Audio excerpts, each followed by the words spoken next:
अहाँ सबके सब श्रोतागण के तऽ मैथिलानी स्वर में स्वागत करै छी।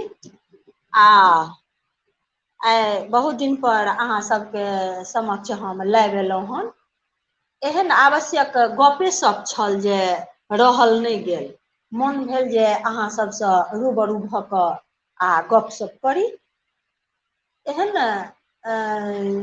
समाचार सुनलहुँ सोशल मीडिया में जे स्तब्ध रहि गेलहुँ, अचरज भऽ गेल जे जाहि युग में लोक मंगल पर चलि गेल, चाँद पर चलि गेल, की सब ने आविष्कार भऽ गेल, विज्ञानक क्षेत्र में कतेक विकास भेल, आ ओहि दौर में जखन एहन तरहके घटना सुनै छियै तऽ बहुत आश्चर्य भऽ जाइए। आ तैँ मोन भेल जे अहाँ सबके बीच में आबी, किया तऽ हमहूँ सब ओहिनाहिते ओही ग्रामीण क्षेत्रसँ अबै छी जाहिठाम एहन घटना देखल जाइत रहैत अछि। तऽ मोन भेल जे अहाँ सबके बीच ई मुद्दा पर किछु चर्चा कऽ ली। आ अहाँ सब अवश्य हमरा कमेंट कऽ कऽ अपन सुझाव देब जे अहूँ समाज में ई चीज भेल अछि। तऽ घटना के बारे में सबसँ पहिले जानकारी दै छी जे झारखण्ड में 3 टा महिला के डाइन डाइन कहि कऽ मारि देल गेलै हन एके संग। घटना ई छलै जे एकटा युवक के साँप काटि लेलकै, तऽ अहाँके ओ झाड़ फूँक के चक्कर में गेल हेतै, ओ मरि गेलै। ताहिके बाद भेलै कि तऽ दोसर युवक के फेर काटि लेलकै, ओहो युवक मरि गेलै। तेसर युवक के फेर काटि लेलकै किछु किछु अंतराल पर, यानि सबसँ पहिल युवक के 1 अगस्त के नहि 1 सितम्बर के कटलकै या। तेसर युवक अहाँके झाड़ फूँक भेलै तऽ ओ अपन जिन्दा छै। तऽ झाड़ फूँक से किया जिन्दा रहतै, जिन्दा एहि दुआरे हेतै जे ओकरा विष ओतेक स्तर तक नहि पहुँचल हेतै शरीर में, तेँ जिन्दा छै। मुदा हमरा सबके अन्धविश्वास एतेक ग्रसित कऽ गेल अछि अपना समाज के जे समाज उबरि नहि पाबि रहल हन। विश्वास करै लए चाहैया, फेरो विश्वास नहि कऽ पबैया, आ फेर ओही चीज में ग्रसित भऽ कऽ एहन एहन बड़का घटना के अंजाम पर पहुँचा दै छथिन हमर अहाँके समाजक लोक। झारखण्ड के ई घटना छी, लेकिन अपनो समाज में अइ बिहारो में होइए, अपना मिथिलाञ्चलो में होइए। यानि सर्वे जे करल गेलैए 2020 से 21 तक में, तऽ ओहिमें बताओल गेलैए जे 2850 महिला के डाइन डाइन कहि कऽ आ कोनो ने कोनो कारण से ओकरा मारि मारि देलकै। अनेको रंग के बहाना लगा लगा कऽ। तऽ ई अहाँ सब विचार करियौ जे ई नीक बात छियै एहि विज्ञानक युग में, जे आदमी के डाइन कहि कऽ मारि देतै। कतऽ छै डाइन, कतऽ डाइन होइ छै, बाते नहि बुझै छियै। आ आश्चर्य ई लागत जे ओहि मारनिहार में ओहि महिला के अपन बेटा छलैया, अपन बेटो मारलकै या। एखन तक में पता चलल हन जे 20 आदमी गिरफ्तार भेलै हन।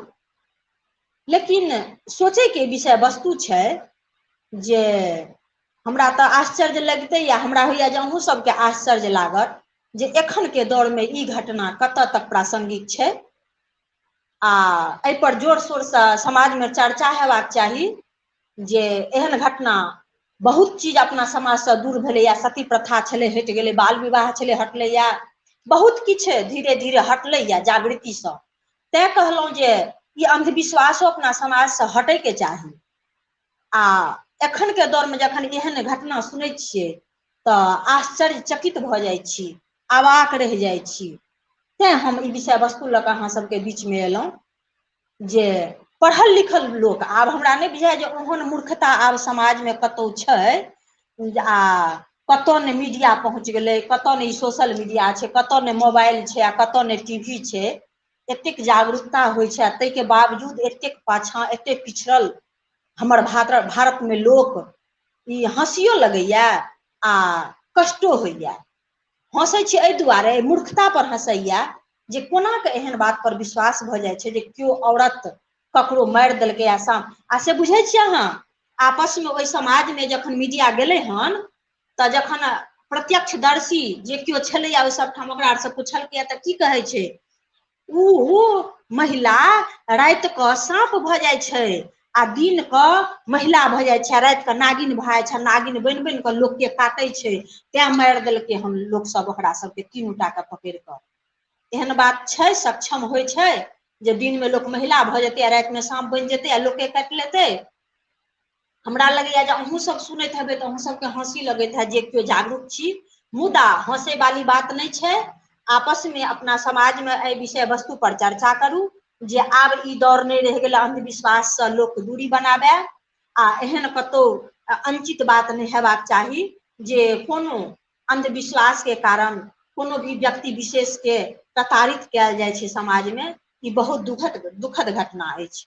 तऽ इएह विषय वस्तु लऽ कऽ अहाँ सबके बीच में हम आयल छलहुँ। आ मानि लिअ मन में कखनो इहो आयल जे भऽ सकैया देखै छै टीवी में सीरियल तीरियल सब, एगो नागिन सीरियल में देखैत रहै छै, देखबैत रहै छै जे महिला दिन के रहै छै महिला, राति के नागिन बन जाइ छै। आब ओ चीज ओकरा आरके मोन में ग्रसित कऽ गेल छलै कि ई तऽ ओकरा सबसे विचारक वस्तु छै आ पता लगेनाइ के जरूरी छै जे एहन घटना केना केलकै। ओना अपनो आरके समाज में दुर्गा पूजा अबैया, जितिया अबैया तऽ देखब जे हमरो अहाँके डेग डेग पर एहि बातक चर्चा हुअ लागत जे हौवे डाइन कऽ देलकै तऽ हौवे डाइन पूजा केलकै तऽ हौवे डाइन फना ठाम पूजा कऽ देलकै रोड पर तऽ सड़क पर। तऽ ई चीज सब बहुत अनुचित अछि, बड़ दुख होइया ई सब चीज सुनि कऽ। आ आशा करै छी जे अहूँ सब जखन सुनब तऽ अहूँ सबके कष्ट हैत तऽ एहि सब विषय वस्तु पर अपन समाज में चर्चा करू। महिला के बीच में तऽ चर्चा हेबाके चाही आ संग संग पुरुषो सब चर्चा करियौ आ प्रत्येक पुरुष अपन अपन घरनी के एहि के प्रति जागृत करियौ जे एहन बात नहीं होइ छै। हम तऽ एते तक देखलियै हन मीडिया में जे मर्द सब कहै छै जे हाँ हाँ ओ महिला दिन के महिला भऽ जाइ छलैया आ राति के नागिन बन जाइ छलै आ तब युवक सबके डैस लै छलै हन, तैं मरि गेलै हन 2टा युवक। आब कहू जे एहन बात सम्भव छै, एहन अनुचित गप। तऽ तें ई सब गपक चर्चा अहाँ सबके बीच करैके हमरा मोन भेल आ तैं एलहुँ हम लाइव अहाँ सबके सामने। हम एहि विषय वस्तु पर एक दिन चर्चा केने छलहुँ, लेकिन ई अंधविश्वास अपन समाज के एहि तरह से ग्रसित कऽ लेने अछि जे चाहियो के आदमी उबरि नहीं पाबै छथिन। चाहै छथिन, मन में अबै छनि जे नहीं एहन बात नहीं भऽ सकै छै, लेकिन फेर एहन ढंग से हुनका ग्रसित केने छनि जे चाहला के बावजूदो उबरै नहीं छथिन। तऽ तें कहै लए चाहब जे अपना दिमाग के खोलू, कतऽ ओ नट भाल्टू बन्द अछि दिमाग के ओकरा खोलू आ आब अंधविश्वास तऽ मुक्ति अहाँ सब लिअ आ समाज के जागरूक करू आ एहन तरह घटना के रुकावट दे जाय जइयौ जे नाहक में ककरो माय, ककरो पत्नी, ककरो बहिन, ककरो तऽ केओ सम्बन्धिये ओहो हेतै, ओकरो तऽ जीबै के अधिकार छलै एहि दुनिया में। आ नाहक में झूठ फूस के कारण, अंधविश्वास के कारण ओहि 3टा महिला के मौत के घाट उतारि देल गेलै हन। तऽ ई कतऽ तक सत्य छै? तऽ अहाँ सब विचार करियौ एहि विषय वस्तु पर। हमरो सुनै लए आबैत रहैया ई सब गप, हमरा तऽ जखन अबैया सामना सामनी ई सब बातक विचार होइया सामना सामनी तऽ हम अवश्य बात के कटै छियै। लेकिन अहाँ सबसे कल जोड़ि कऽ आग्रह करै छी जे अहाँ सब अपना स्तर से सेहो समाज के जागरूक करियौ। तऽ हम सएह कहै लए आयल छलहुँ अहाँ सबके बीच। हमरा बड्ड खराब लागल जखन हम ई सूचना, ई समाचार जखन देखलहुँ तऽ मोन भेल जे हमरो समाज एहिमे ग्रसित अछि, हमरो समाज में एहि विषय वस्तु पर खूब चर्चा होइत रहै छै।